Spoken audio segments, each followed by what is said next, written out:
Are you looking to really accelerate your personal growth? If so, go to my website and download the free Abundance Benchmark. It's going to give you some amazing feedback on where you're stuck in life. Again, it's totally free, and you can grab yours right now at MatthewBivens.com. Welcome to Having It All. My name is Matthew Bivens, and each week I bring you conversations and insights that explore the question, what does having it all mean to you? My goal is to leave you with stories you can relate to and messages you can take action on so that you can create an abundant, loving life. I am so excited that you're here to hang out with me today. Now, let's jump right into this episode. My guest today is Dr. Tiffany Stewart. Now, Tiffany is a mother, coach, professor, counselor, businesswoman, and speaker. Her passion is to help individuals who may be stuck in some area of life tap into their power and give themselves permission to step into their purpose and create the life they want to live. That's powerful and inspiring and awesome, and I am very excited to have Tiffany on the show with me today. Tiffany, how are you being today? I am being well today. Thank you so much for having me again, Matthew. I am so honored to be a part of your podcast. Thank you. You are very welcome, and I really appreciate you carving out some time to come and chat with me this beautiful afternoon. So thank you. You're welcome. Well, Tiffany, I spent some time just getting to know you on your website and reading about your story and all that. But I would love for you to just take a quick minute and share with our listeners what it is that you do. Currently, I sometimes feel like I'm working 14 jobs, right? I am. I get that. I am a tenured associate professor and a licensed practicing therapist turned success coach and speaker. And in my role right now as a success coach, that's really my main role or my main deal right now. I help people identify what it is they want in their lives. And then we create a roadmap, a personalized roadmap together on how they can actually create it because it is my belief that we all have the ability to create exactly what it is that we want in our lives. And sometimes people just don't know how to get from one level to the next. And I've seen this over and over again in therapy, which is what shifted me to go in this direction now with the success coach. So, in a nutshell, that's what I do. Oh, that's awesome. And I Mhm. love that you have a very proactive approach in your philosophy. And I read this on your website. You don't believe in luck. And I think that's incredibly important when it comes to really creating and experiencing the life that you want, that you don't feel like some people are destined to have it. Some people are going to experience it because they're lucky, and other people just won't. And so when I read that and hearing you say it right now, that really resonates with me. Absolutely. No, I don't believe in luck. I believe in setting goals, and then I'm gonna go and grab them. That's what I believe in. I believe you have to first create the vision of what it is that you want, create some concrete goals to get there, and then it's up for the grabbing. And I snatch them. That's what I believe. Yeah, so I let's don't I go out and don't make it think happen. Yeah. yeah, I don't believe in, just throwing things up in the air and let's just kind of see where the pieces may lie. No, I that's not my philosophy at all. So talk to me a little bit about your childhood and your upbringing. Like I want to learn how you went from, being a little girl where you grew up in Louisiana, correct? Yes, I grew up in New Orleans, Louisiana. So from there to where you are today, because I imagine that you had your vision, you created some goals, you experienced some setbacks. So just talk to me about all that. So interesting. So, beginning, I definitely come from humble beginnings. I am the last of six children raised by a single mother. She divorced my father when I was about one. So from that point on until after I graduated from high school, she was a single parent. And this is by the time she was 30, she had 6 children. So by the time I came along, she was just kind of fit to be tired. And I believe she wanted a little freedom of her own. So I had a lot of freedom growing up, and I didn't have a whole lot of expectations placed on my life. And one of the reasons why I talk about my story so much is because some people think that, oh, you have to be born into either a great family, or maybe you were always this super driven person. You may have always had these dreams and hopes for your life.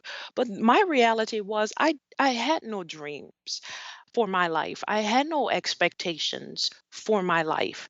As a matter of fact, when I was in high school, my only aspiration was to become a cheerleader.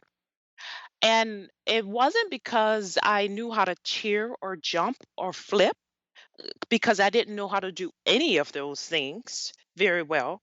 I only wanted the uniform because I want I wanted to take a picture in the uniform because I liked the uniform. Hey, that's real. It is real. That's the reality. That was my only aspiration. And so lo and behold, someone must have felt sorry for me. They let me on the cheerleading squad. I got my uniform. I got my picture in it, which I still have today. And then I quit soon after. So as far as grades were concerned, I didn't do very well, wasn't a very good student.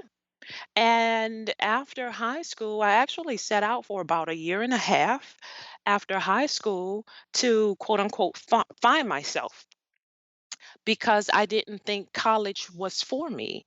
And I didn't think college was for me because there was no one in my immediate surroundings who had actually went to college and finished. So out of my 5 siblings, 4 had already went to college and none of them finished. So I just automatically assumed that that was going to be my destiny as well. So I didn't even try to go to college first. And the only reason why I ended up in college is because I consider myself a reformed party girl. So if you've ever been to New Orleans before, New Orleans is pretty much a party town, Yeah. right? Yeah, So I've you been can one time, and I definitely witnessed a lot of that element. yes.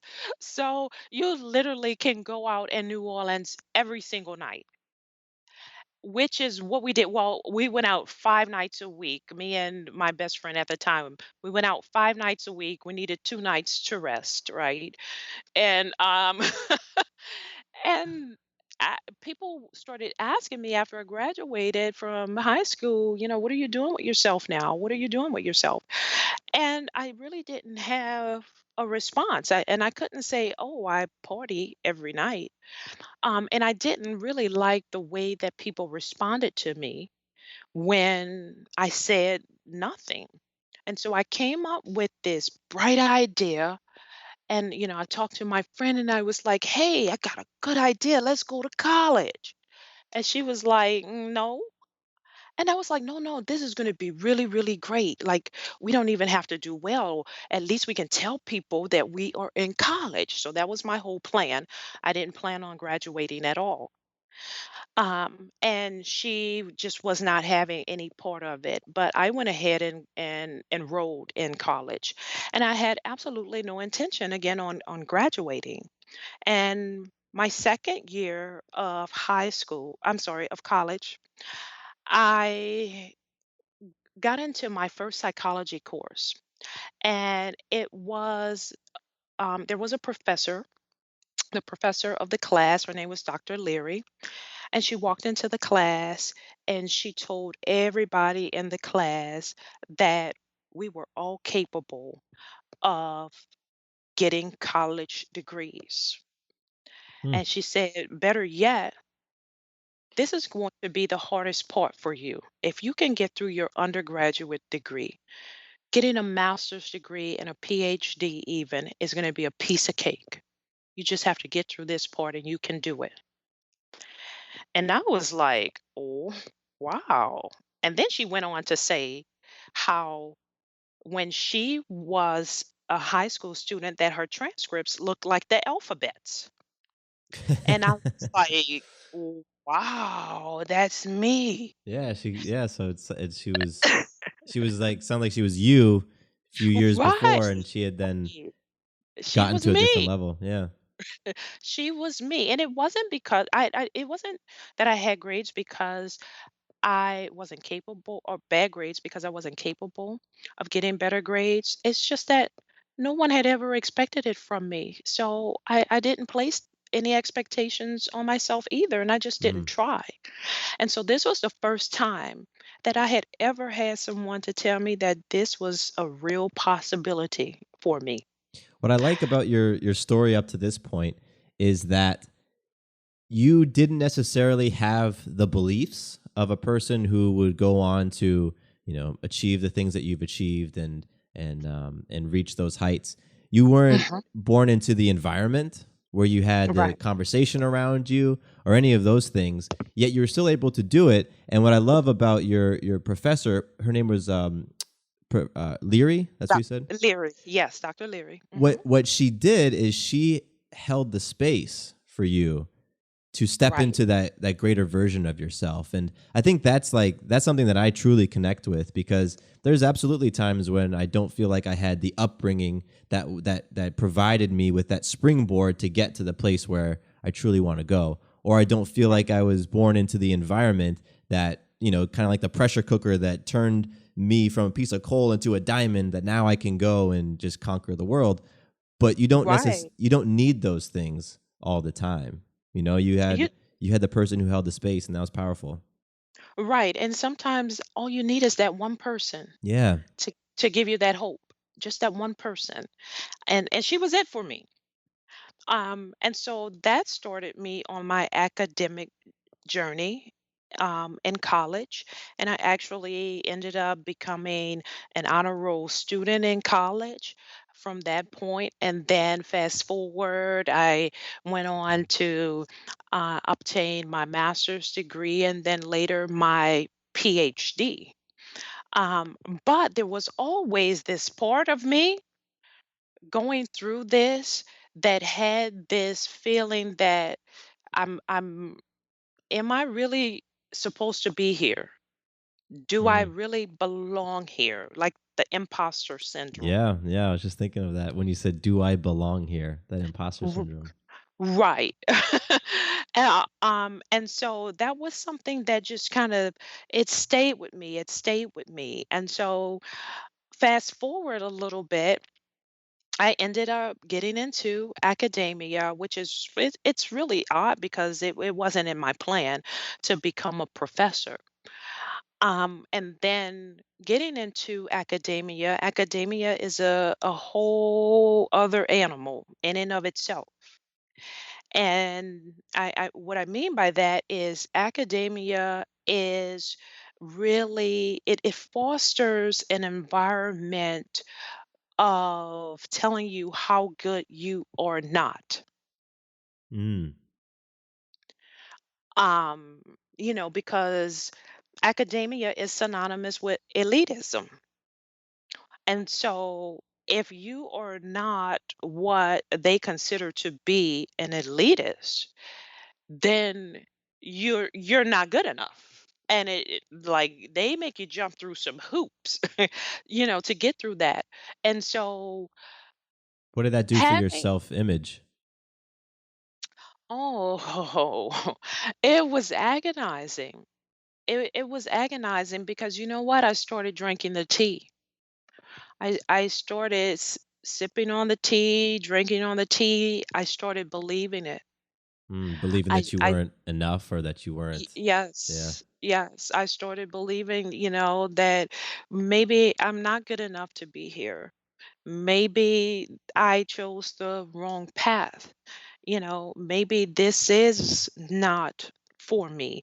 And I started questioning every single thing that I was doing up until that point. And it was one incident that happened with someone who I looked up to very, very much during that time. And it was even this person who I consider to be someone close to me. And every time I would bring an idea to this person, it was never good enough. Just never quite good enough. Yeah, but no. Yeah, but no. Hmm. Which only continued to feed into what I was already feeling. And then it happened. That person brought back to me an idea that I had given to them about a year before that, only they presented it as their idea. Hmm. Interesting. Yes, it was interesting. Um, and but it was good for me. It really was good for me in a sense that what I did was with that was I looked at the bigger picture. And I remember staring at myself in the mirror, and I tell this story often, but I remember this particular day, and I was looking at myself in the mirror, and I heard a voice say very clearly to me, trust yourself, Hmm. trust yourself. And I just repeated it to myself over and over and over again. And that was really a defining point in my life and my career path, because that's when I flipped the script now. I flipped the script at that point, and I started trusting myself. And my mission now is to have everyone that I can touch tap into what it is that they want for for their lives without waiting on somebody else to tell them what that thing is for them. And for me to be that person like Dr. Leary was to me, to create the space to let somebody know and to give them the motivation and to walk them through step by step how you actually can create this for yourself and step into your own greatness. That's a beautiful mission. Mhm. So how did you like what did you do to work on those that self-talk?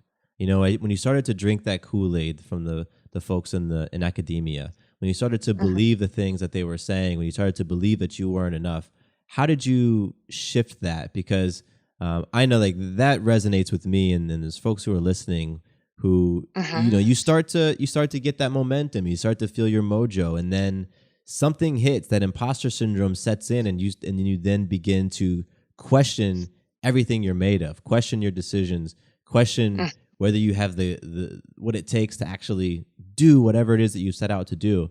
So how did you Mhm. shift that? It was a lot of self work. I had to work on myself. I had to figure out first of all, what was it?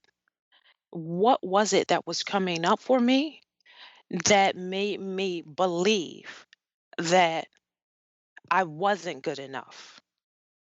And I think what came up for me was that and of course, as a therapist, I kind of always go back to childhood, but Mm-hmm. it was the thing that no one had ever had any expectations of me, Mm. and so then when I started placing expectations on myself, I questioned it because up until college I didn't have any to meet. And so it was very, very difficult to figure out if I was on the right track. And then I started questioning, what am I really here for? How do I actually get there? And so it was about a 2-year process, to be honest with you, and it was an agonizing process because this was the one thing that somebody can't figure out for you. Ah, that's big. Yeah, it's something that has to come from within. And so I did a lot of self work, and I actually help my clients to go through this work also when we work together, because sometimes you just don't even know what that thing is for you that keeps stopping you. And usually it's you Oh who's yeah. creating the barrier for you. Yeah, I mean, like going back to what you said at the beginning, there's nothing that's holding you back. Like you set the vision, you set the goals, and you go out and make it happen.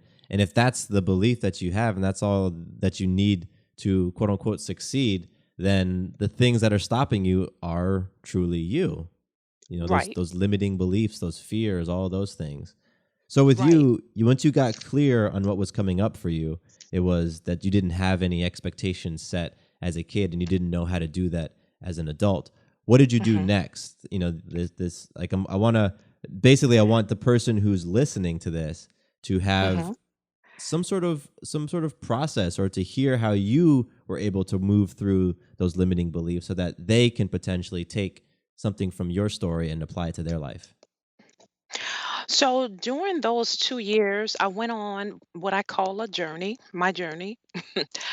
And I went on this journey to find out what my purpose was, because that is what I was wanting to figure out. Up until that point, I had done everything that they say, they quote unquote, society or whoever says that you need to do in order to be successful. So even though it wasn't in my plan to go to college, I did it. Then they say, we'll get an advanced degree. I did it. Hmm. Then I went into academia. I was able to earn tenure and become an associate professor, which is not easy by any stretch of the imagination. I did it, but I was still miserable.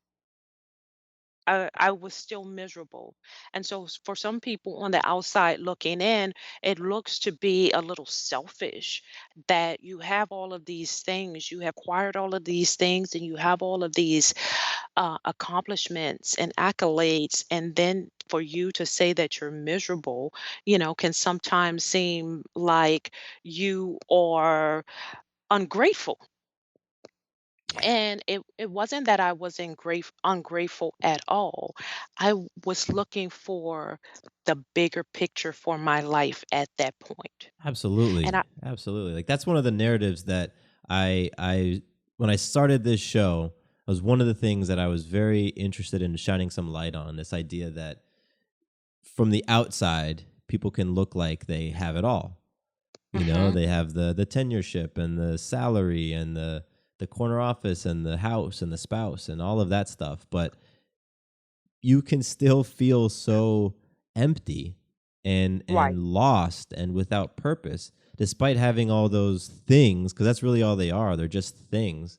And right, that's why the title of the show, all is an acronym. It stands for abundant loving life. And that, right. that's what for me having it all is. So I'm so happy you brought that up as just what, you know people can try to throw their guilt on you and say you need to be grateful for all those things, and that's true, as you agree, it's true.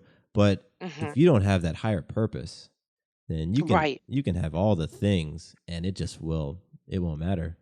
Exactly. And that's what happened for me. I was miserable. Yeah. I was miserable, so I went on this journey to really find my purpose, Did you literally go on a journey, or are you speaking figuratively? figuratively. Okay.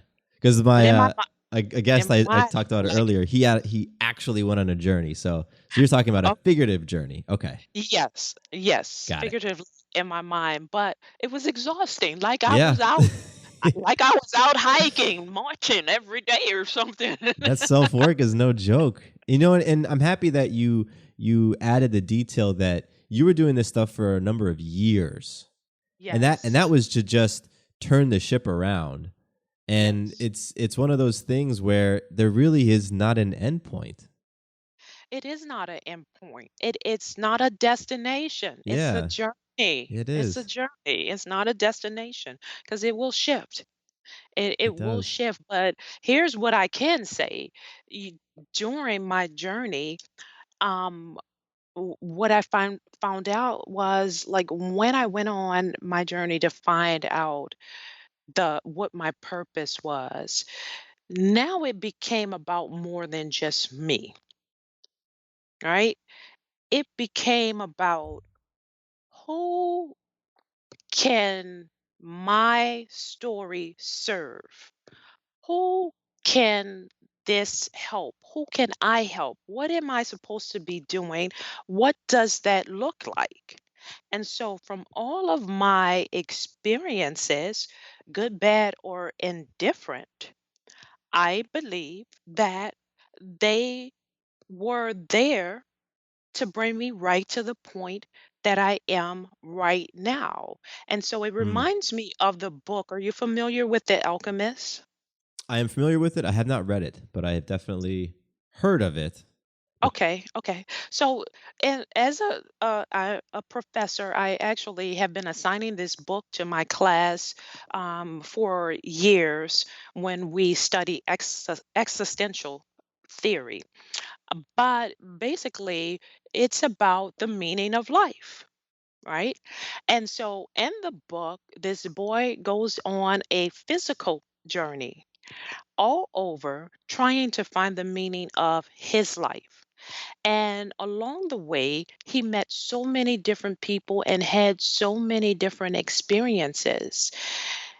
And in the end, only to find out he had everything he needed all the while. So I say that to say I went on this self discovery journey to find my purpose for about 2 years. And I was looking for all kinds of things externally mm. outside of me, agonizing, agonizing, literally to the point of tears sometimes because I was so frustrated. It's like, why can't I Well, figure this thing out? what type of things were you looking for externally? I just was looking. Sometimes you compare yourself to others, Ah, okay. oh, should I be doing, what they are doing? Should I be this? Should I be that? And, should I be like this master counselor? Should I try to go off a full professor and then go into um administration and, should I do this? It was never really my journey. Mm. I'm comparing myself to other people. And what it came down to was I I've had and I've known for years exactly what it is that I've wanted to do. For example, when I was a child, when my mom would go to work, I would go in her closet, get out, the best dress that I liked, dressed up, and then played like I was teaching class. Well, there you go. Wow. So it's not a coincidence Yeah. that I'm a teacher now. Yeah. And even still in my coaching work, I teach people how to figure out Oh, things, absolutely. right? So it's not a coincidence. So after this long journey, I figured out it's been there the whole time. And what I do with my work now is to help others make it a little easier for them so that they don't have to go on this 2 week 2 year trek or whatever and of agonizing agonizing searching to figure out what it is that they want to do. Like I break it down at first into 5 questions that I ask people to get to. We have time to go over those quickly. Yeah, yeah, run through those 5 questions. That'd be great. Okay. So just really quickly, the 5 questions I ask, who are you? And it is a real simple question, but it's the thing that stumps the most people. Most people don't know exactly who they are. You know what I will hear? Oh, I'm a mother, I'm a father, I'm a wife, I'm a teacher, I'm a this, I'm a that. And I say, no, no, no. I don't want the labels that are attached to you. Who are you at your Mm. core? What are your likes? What are your dislikes? You know, what are some things that just make you feel visible? What's your happy place? These are the things that I get to in my Leap workbook, my free resource on my website to help people to kind of jumpstart to figure that out. And next, the second thing that I asked, what's the thing that feeds your soul? Like I talked about, even though I had all of these things uh, on these accolades and credentials and whatnot, I still was miserable. And I was miserable because it wasn't something that was feeding my soul. And I didn't find that thing until I was able to figure out that the thing that feeds my soul is helping others to be happy and create what it is that they want in their lives. All right. The third thing I ask is what gets you excited? Because I noticed sometimes I gauge work, when I would do some of my work when my professor work, right? Quote unquote, before I went on this journey, like it would have me exhausted. I Mm. would be exhausted, just reading through papers and grading, and my energy would be really, really low. When I talk about my work right now, oh my gosh, I'm so excited. You have to stop me. Like I told you earlier, like stop me because I may just ramble and talk too much. Like it's the thing that gets me excited. So I ask people that. I also ask if you allowed yourself to dream, what would you be doing? And Oh, this I is the love that thing that I question. feel like when we become adults, people stop dreaming. They stop dreaming because life gets in the way. You have to start paying bills and, life gets real. And it's like, I don't have time to dream. But I create that space for people and ask them to create a very vivid picture for me. And I want it to be so vivid that I want to be able to taste it. I want to be able to smell it. I want to be able to feel it. And I want to see all the colors that's involved in it. Create that for me. It's And powerful. then finally, I ask, what is the thing that you can do from sun up to sundown that does not exhaust you, that thing that you get lost in time doing? And I heard people talk about this before, and I just thought it was a myth because I had never encountered that before until I got to my work that I'm doing right now. And I totally get it right now because it is the thing I literally can work on from the time I open my eyes in the morning and until I go to sleep. I get lost in time. I don't have to eat. I don't even have to take bathroom breaks. Like I get so excited because I'm so involved into this. And a little hint about that. The thing that you could do from sun up to sundown, it usually consists of giving back to someone or giving a little piece of yourself. Because when you start to look for your purpose, you're operating now at a higher vibration, and you realize that your purpose is about more than just you. Mm. That's huge. It's about somebody else, right? Yeah, I think a lot of people when when folks have done the work that you've done on yourself and they come to whatever their purpose is or their mission statement or their big why, there is always an element of service in there, of giving Right. back, of contributing to a group or society or the world as a whole. And so I think that's powerful that that's in there, and those the questions like that are in there when you work with people. And I do have a question for you, because what I'm curious is what do you have, like what have you created in your life that fills you back up so that you can give and pour yourself out into others? Because we've all heard the stories of the people who are, they're in service to people all day long, and they don't have anything left for themselves, for the other roles that they play. So what do you do to ensure that you are giving from a full cup?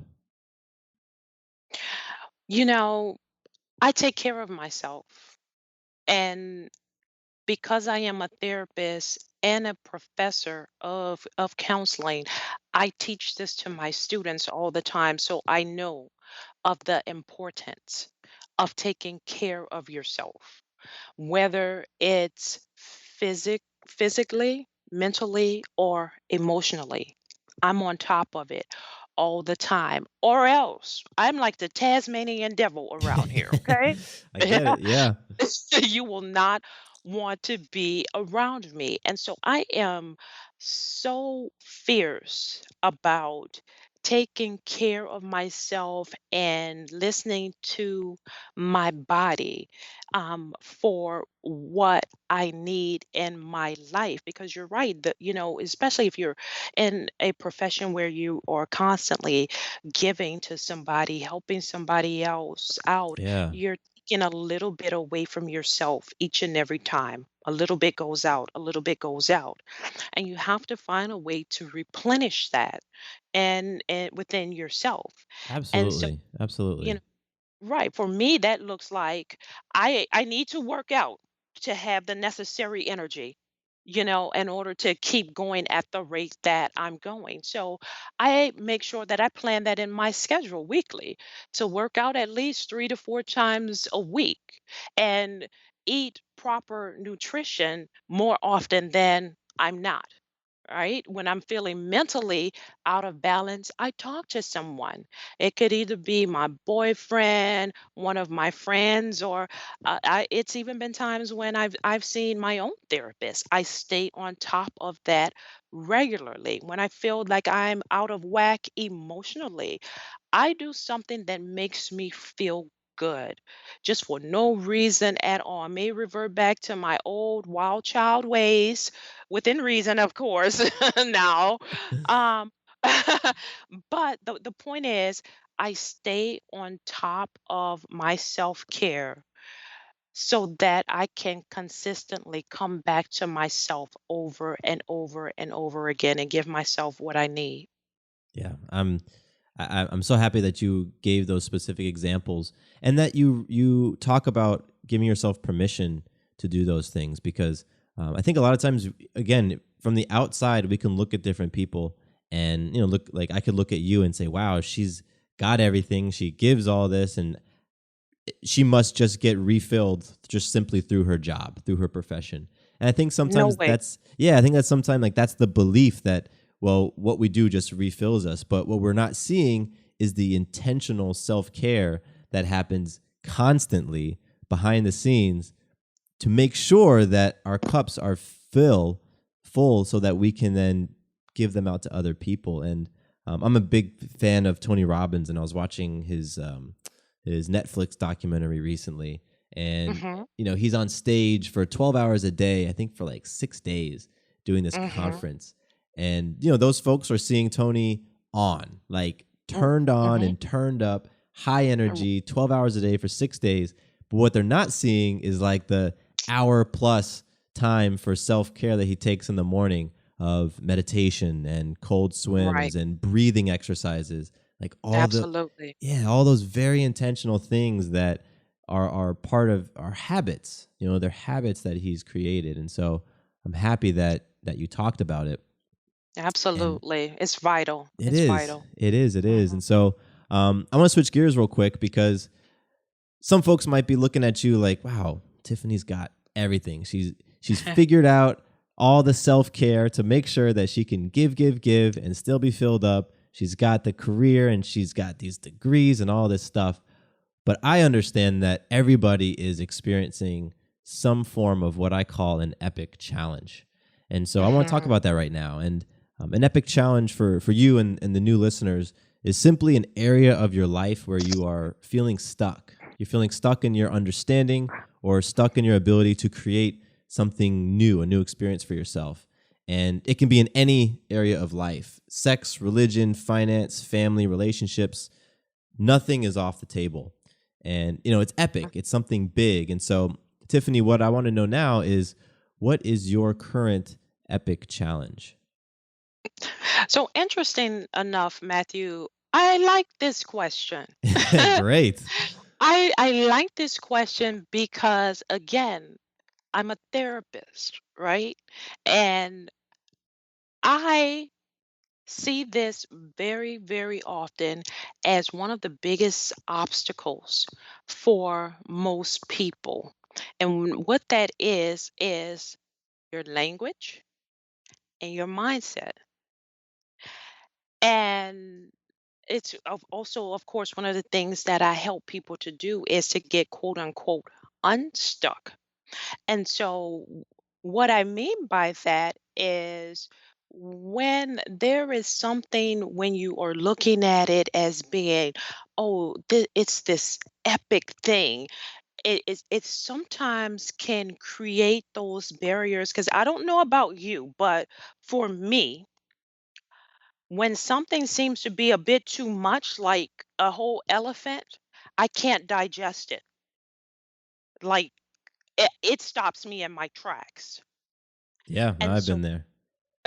yeah, so what I have been able to do is to work on changing my language around that so that I can be a little better about not making it seem like it's so epic. Like, okay, it's just a place that I don't know what how to get to, point A to B right now. So in my mind, that makes it seem easier, right? So I'll get to your question now. I'll answer the question No, now. I like it because what you're talking about is just what I'm understanding, is looking at it from a slightly different perspective. And I am happy that you talked about language, because I do believe language is, in the way that we talk about or describe things, really does help to set the context for a lot of things. So yes, using the language of epic challenge, you might then create something that feels like this mountain that you can never climb.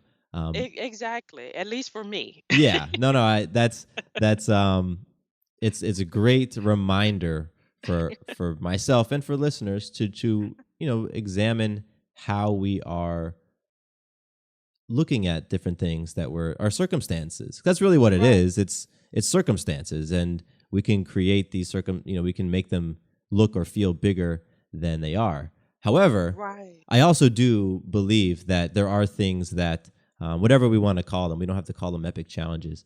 Something that you are feeling, you're feeling it in your body at this moment, that, man, I Uh-huh. haven't figured out this thing yet. Like, I'm gonna figure it Right. out. I just haven't Right. figured it out yet. So that's what I'm Right. curious in hearing Right. with And I you. have it. I have it. I do. And so that biggest thing for me right now is figuring out how to streamline my work so that I can reach more people but free up more of my time. So for me, that looks like creating better systems,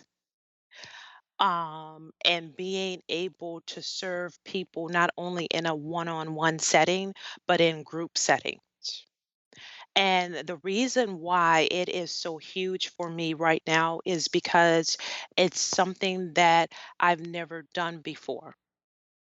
So obviously, I was clueless about how to go about getting to that place because I want to get my work out to more people. But then there are only so many hours in a day. How Mm-hmm. do I do this? Absolutely, yeah. Right. So one of the things that I must say I like about me the most, I like that just statement. I like that. just in case you were wondering, one of the things I like about me the most is that I think one of my most valuable qualities is I have no problems with asking for help. That's huge.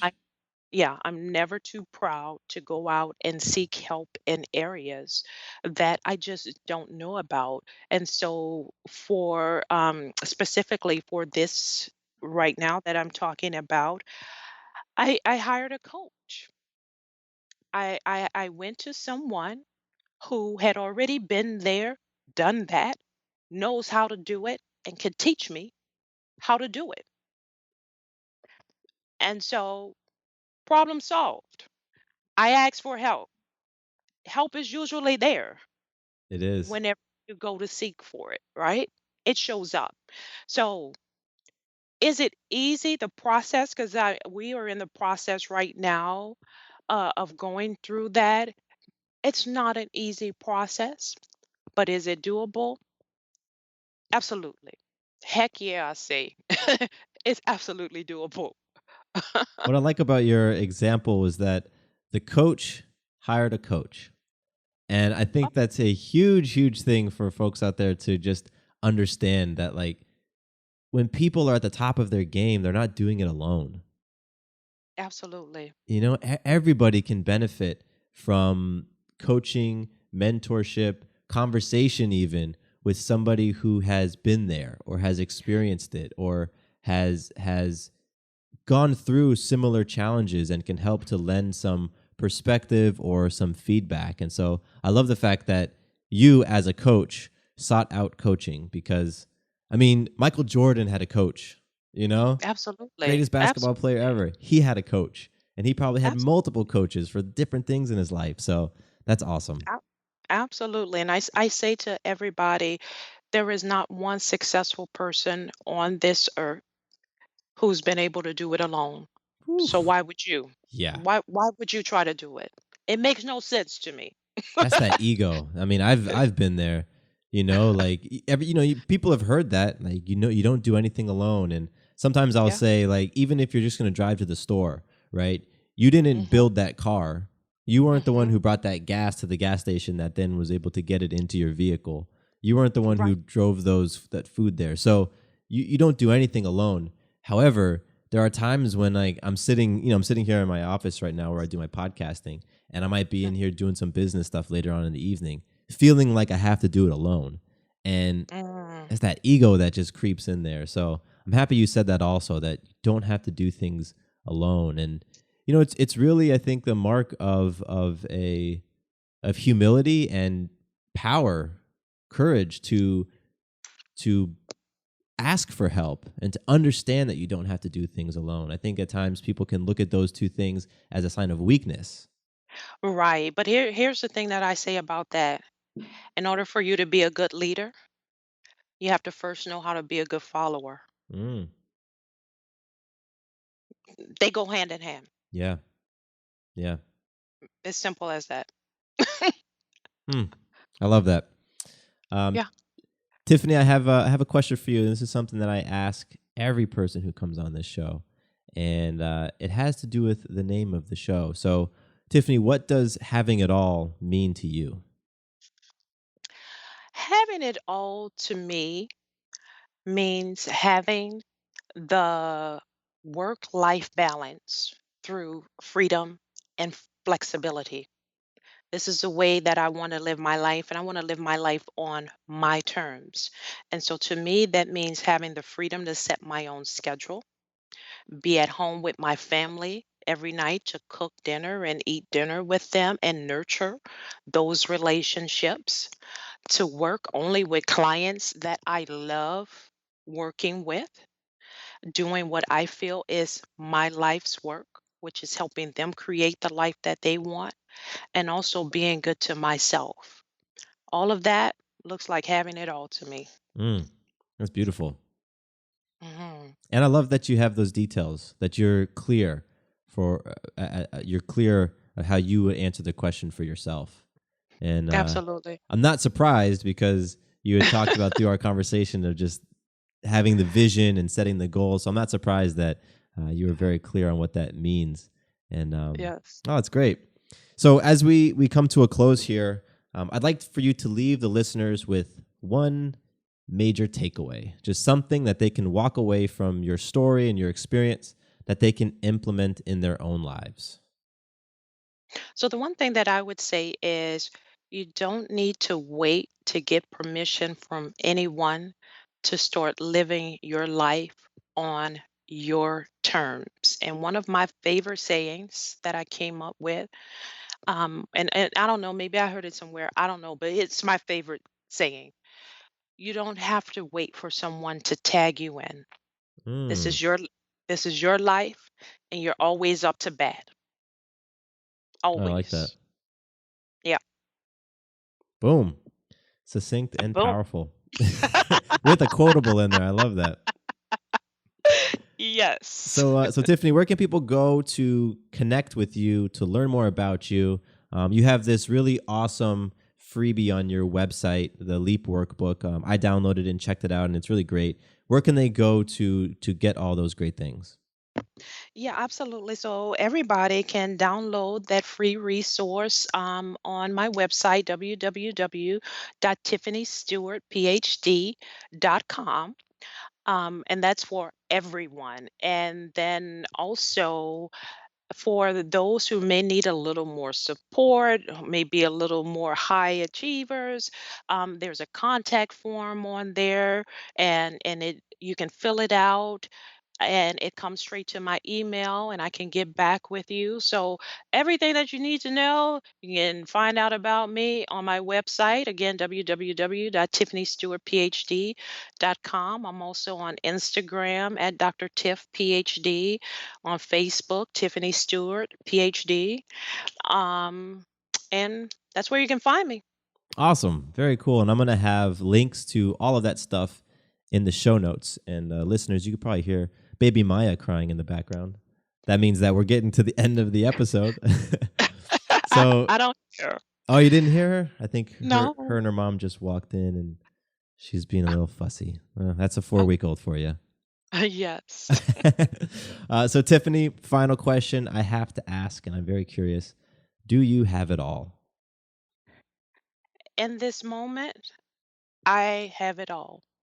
And that's all that I need, the moment that I'm in right now. I have it all. Yep. Beautiful. Beautiful. I love that. Tiffany, thank you so much for being my guest today, for creating some time to just hang out, the space to have an awesome conversation, and just opening up. I really do appreciate it. Thank you, Tiffany. Thank you so much. It was my pleasure. I appreciate it.